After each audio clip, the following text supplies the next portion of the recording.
Hey there, good morning everyone. Tuesday the 16th of November 2021.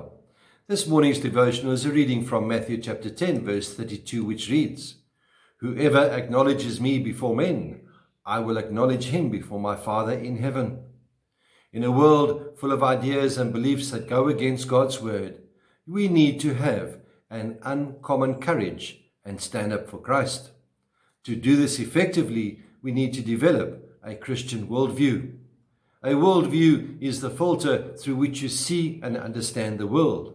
And everyone's filter is different. Even when we are all looking at the same event, you may see it differently from those around you because of differing views. Your worldview influences how you see everything, including God, yourself, others, the past, the present, the future, money, time, good and evil. And your worldview influences every choice you make. Every time you make a decision, you look at it through your worldview filter and you make your choice based on the beliefs that make up your worldview.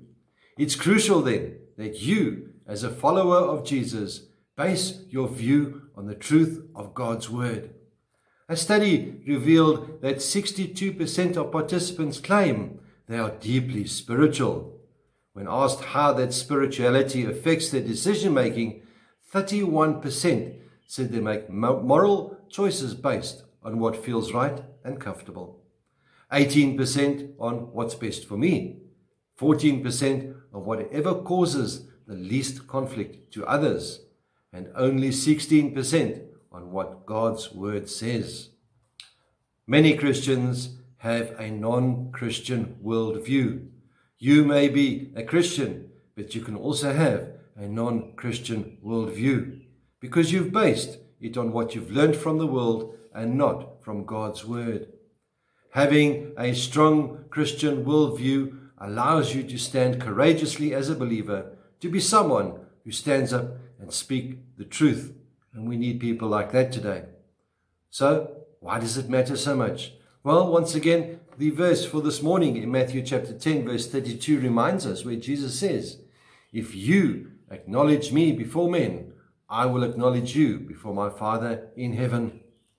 My dear friends, God expects you as one of his followers to stand for his truth.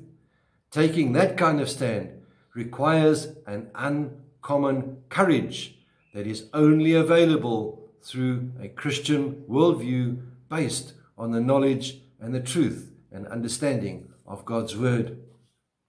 Let us be people who stand up for the truth. Let us be people who speak the truth and not bow down to the ways and the wiles of the world. My dear friends, may the Lord be with you. May he bless you. May he cause his face to shine upon you and be with you always. Goodbye.